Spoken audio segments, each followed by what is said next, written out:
नमस्कार बच्चों, आप सभी का आपके अपने YouTube चैनल अपनी देव अकेडमी में स्वागत है। हम लोग आज पहुंच गए हैं गोलमेज सम्मेलन पे। ये जो गोलमेज सम्मेलन है, ये पहले इसकी व्यवहारिकता को समझते हैं। मेज क्या है? मेज है जो हम लोग यूज करते हैं, वो मेज है। गोल मतलब गोल मेज। देखिए पहले इसको समझो। दो तरह की मेज होती है, एक ये आयताकार वाली मेज और एक ये गोल वाली मेज। जो आयताकार वाली मेज है, जो यहाँ फ्रंट पे व्यक्ति बैठा है, ये मुखिया है और ये सारे उसके चमचे हैं प्रतिनिधि के तौर पे, मतलब जो भी यहाँ पे बैठे हैं। और जो गोल मेज होती है, यहाँ पे जो व्यक्ति बैठा है, जितनी पावर उसकी है उतनी पावर इसकी है, उतनी पावर इसकी है, उतनी पावर इसकी है। मतलब ये हुआ कि बराबरी का अधिकार देना, बराबरी पर, अपने बराबर पर बैठाना। जब भारतीय जनता द्वारा जगह जगह विरोध होने लगा, तब एक उन लोगों द्वारा मीटिंग की गई सविनय अवज्ञा आंदोलन के समय, नेहरू रिपोर्ट को मिला करके, साइमन कमीशन के विरोध में, इन सब चीज को नोटिस किया गया। तो उन लोगों को ये लगा कि भारतीयों को यदि बराबरी का अधिकार दिया जाए, अपने साथ बैठाया जाए, तो शायद आंदोलन कुछ थमेगा। और एक मीटिंग भी बुलाई गई इसी बहाने।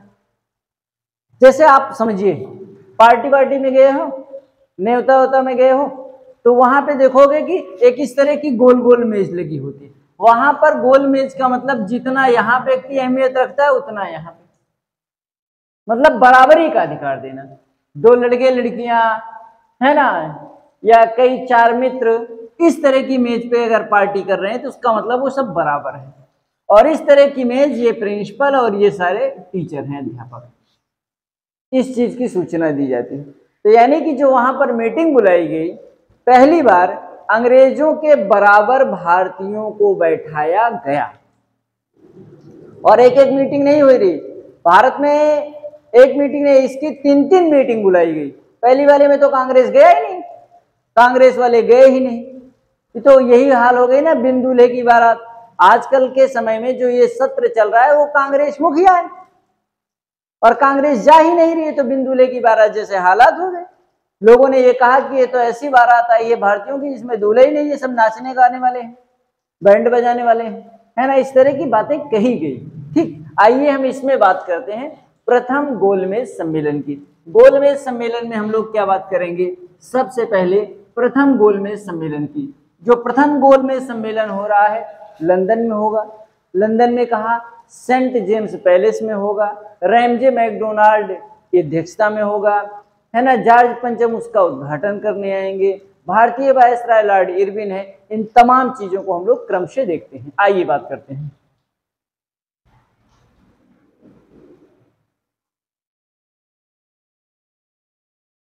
आइए देखिए, प्रथम गोलमेज जो सम्मेलन हो रहा है, प्रथम गोलमेज सम्मेलन कब से कब तक चलेगा? ये 12 नवंबर 1930 से शुरू होगा।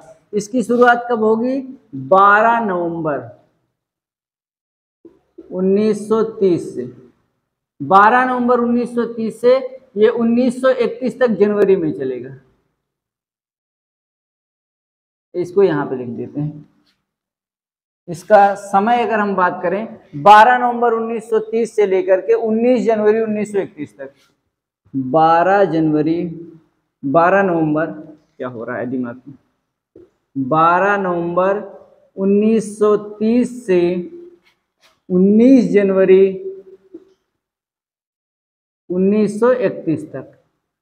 ये कब से कब तक चलेगा? 12 नवंबर 1930 से 19 जनवरी 1931 तक चलेगा। अगर हम बात करें स्थान, ये कहाँ पे हो रहा है स्थान? तो ये भैया लंदन में हो रहा है। कहाँ पे हो रहा है? लंदन में। लंदन में कहाँ? सेंट जेम्स पैलेस में।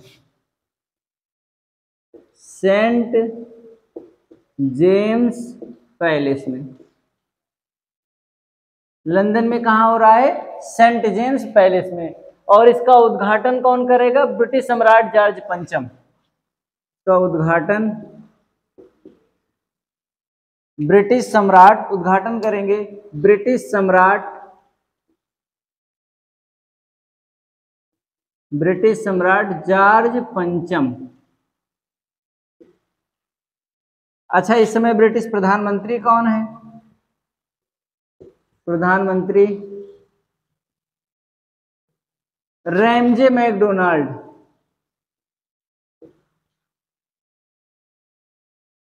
मैकडोनाल्ड, ब्रिटिश प्रधानमंत्री कौन है?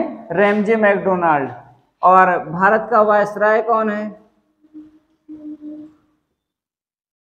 भारतीय वायसराय कौन है भैया? Lord Irwin. भारतीय वायसराय कौन है? Lord Irwin.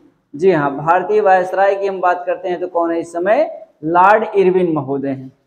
फिर से समझिए, जो प्रथम गोलमेज सम्मेलन हो रहा है 12 नवंबर 1930 से 19 जनवरी 1931 को लंदन के सेंट जेम्स पैलेस स्थान पर होगा। इसका उद्घाटन करने आएगा ब्रिटिश सम्राट जॉर्ज पंचम। इस समय ब्रिटेन का प्रधानमंत्री जो है रैमजे मैकडोनाल्ड है, और जो भारत सचिव हैं वो कौन है भैया? आपके लॉर्ड इरविन है। भारतीय वायसराय आपके इस समय कौन है? Lord Irwin. ये मीटिंग बुलाई क्यों गई, इसका कारण क्या था? आगे देखिए, इसका कारण ये था कि जो साइमन कमीशन है ना, नेहरू रिपोर्ट, इन सब के मूल्यांकन के लिए बुलाई गई। इस मीटिंग का उद्देश्य क्या था? इस मीटिंग का उद्देश्य था Simon commission, Simon commission, Nehru report, Nehru report आदि का मूल्यांकन कर उसका निष्कर्ष निकालना, उसका निष्कर्ष निकालना। इन सब का मूल्यांकन करके क्या करना? उसका निष्कर्ष ढूंढना कि आखिर इसका हल क्या है। इसीलिए ये मीटिंग बुलाई गई। इसमें कितने सदस्य शामिल होते हैं? कुल कितने सदस्य होते हैं? 89 सदस्य शामिल होते हैं। पहली बार जो मीटिंग बुलाई गई उसमें कितने सदस्य शामिल होते हैं? 89 सदस्य शामिल होते हैं। पहला पॉइंट इसमें लिखोगे, कांग्रेस से कोई शामिल नहीं हुआ। कांग्रेस से कोई नहीं आया, कोई नहीं गया, कांग्रेस से कोई नहीं गया। अच्छा, मुस्लिम लीग से? मुस्लिम लीग से कौन गया भाई? मोहम्मद अली जिन्ना गए, मोहम्मद अली जिन्ना गए, मुस्लिम लीग से गए। अच्छा, कांग्रेस से कोई नहीं गया, मुस्लिम लीग से मोहम्मद अली जिन्ना गए। दलित वर्ग से? दलित वर्ग से अंबेडकर जी, अंबेडकर गए। दलित वर्ग से कौन गए? आपके भीमराव अंबेडकर गए, है ना। आंग्ल भारतीय की तरफ से केटी शाह गए। ऐसे करके तमाम लोग जाते हैं भाई। 89 प्रतिनिधि हैं, तो आपके काम का सिर्फ इतना है। आप ये समझिए, कांग्रेस से कोई नहीं गया। मुस्लिम लीग से कौन गए? आपके मोहम्मद अली जिन्ना महोदय गए। अंबेडकर जी दलित वर्ग से गए। कांग्रेस से कोई नहीं गया। व्यापारी वर्ग की तरफ से केटी शाह गए। आंग्ल भारतीय समुदाय का नेतृत्व उन्होंने किया, है ना। इस तरह के कई लोग गए। जब कांग्रेस से इस सम्मेलन में कोई शामिल नहीं हुआ तो लोगों ने इसे क्या कहा? बिन दूल्हे की बारात कहा। आगे लिख लो, कांग्रेस से कोई शामिल नहीं हुआ तो लोगों ने इसे बिन दूल्हे की बारात कहा। अगला पॉइंट लिख लो, जब कांग्रेस से कोई शामिल नहीं हुआ तो लोगों ने इसे बिन दूल्हे की बारात कहा। पॉइंट में लिखो, जब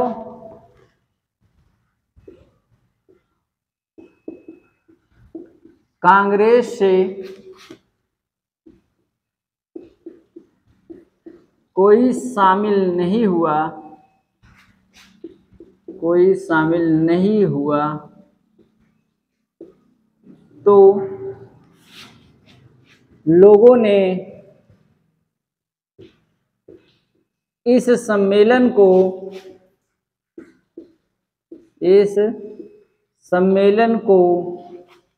बिन दूल्हे की बारात बताया, बिन दूल्हे की बारात कहा। इस सम्मेलन को बिन दूल्हे की बारात कहा। जब कांग्रेस से इसमें कोई शामिल नहीं हुआ तो लोगों ने कहा कि ये तो भैया बिन दूल्हे की बारात वाले हालात हो गए हैं। इसमें बिपिन चंद्र ने राम के बिना रामलीला कहा। एक व्यक्ति है बिपिन चंद्र, बिपिन चंद्र ने राम के बिना रामलीला कहा, राम के बिना रामलीला कहा। अब कैसे संभव है राम के बिना रामलीला? तो बिपिन चंद्र ने राम के बिना रामलीला कहा।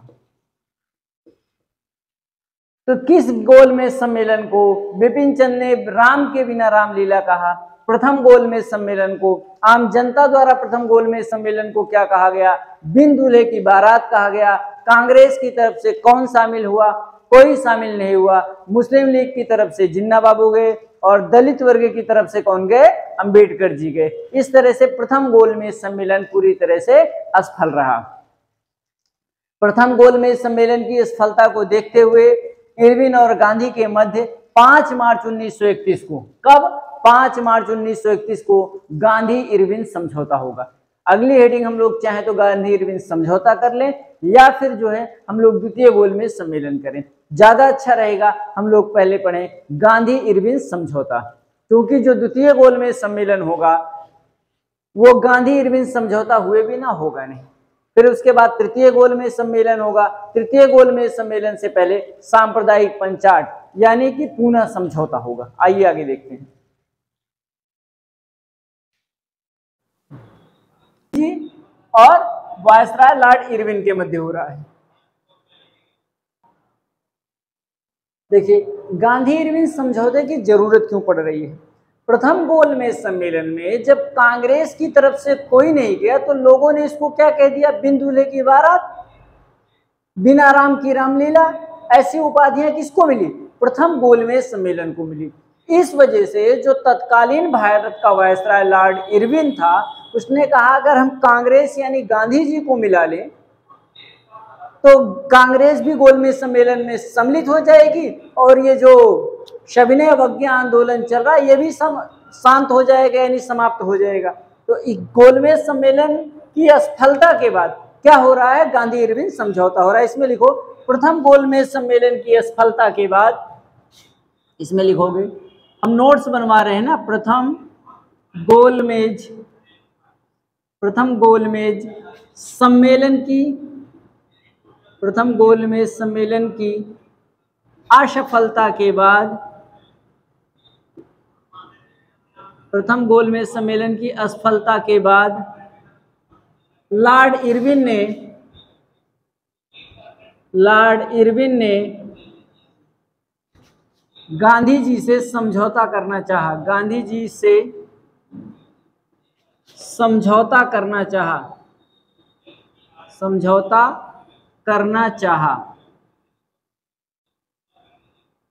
यह समझौता जयकर और तेज बहादुर सप्रू के सहयोग से हुआ। यह समझौता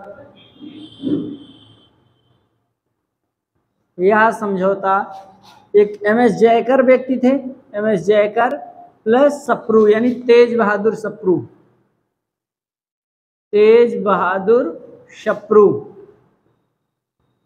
के प्रयास से हुआ। किसके प्रयास से हुआ? तेज बहादुर सप्रू और एमएस जयकर के प्रयास से हुआ। और ये समझौता कब हो रहा है? 5 मार्च 1931 को। कब की तिथि है ये? 5 मार्च 1931। गांधी इरविन समझौता कब हो रहा है? 5 मार्च 1931 को एमएस जयकर और तेज बहादुर सप्रू के सहयोग से हो रहा है। इस समझौते में क्या हो रहा है? गांधी जी तमाम मांगे रखेंगे, लेकिन उन्होंने कहीं ना कहीं जो 23 मार्च 24 मार्च को फांसी दी जा रही है भगत सिंह, सुखदेव, राजगुरु को, उन्होंने इस फांसी की चर्चा नहीं की। इस वजह से गांधी जी की काफी आलोचना होगी। आगे लिखो, इसे दिल्ली समझौता भी कहा जाता है। इसे दिल्ली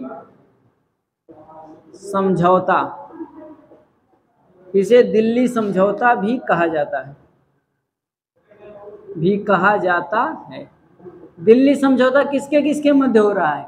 गांधी और इरविन के मध्य। इसमें दो पक्ष कौन कौन से हैं? Gandhi plus Lord Irwin. Lord Irwin, Irwin कौन है? ये तत्कालीन भारत का वायसराय, भारत का वायसराय,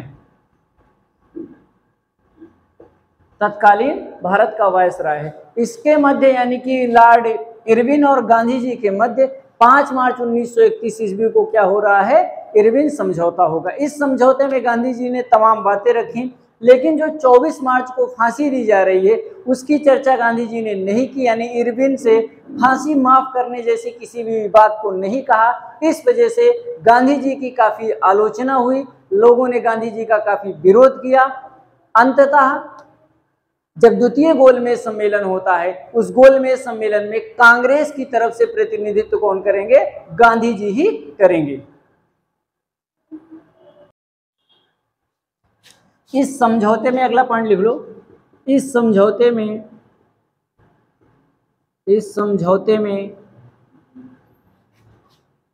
भगत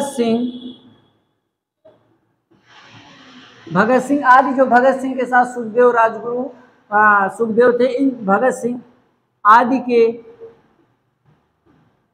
फांसी माफ करने की चर्चा न करने के कारण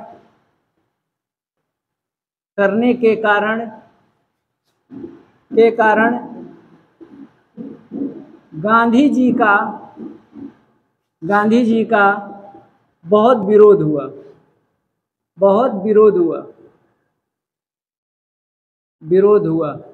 इसी क्रम में 1931 के कांग्रेस अधिवेशन में 1931 के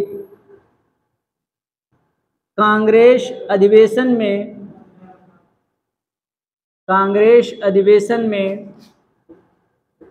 गांधी जी को काले झंडे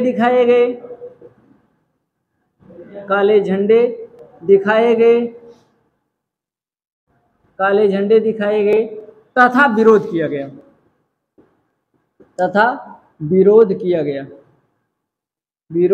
गया। जब गांधी जी का 1931 के अधिवेशन में विरोध होगा तो गांधी जी एक कथन यहीं पे कहते हैं, गांधी मर सकता है परंतु गांधीवाद नहीं। यहीं पर गांधी जी की एक उक्ति फेमस है, इन्होंने क्या कहा? गांधी मर सकता है परंतु गांधीवाद नहीं।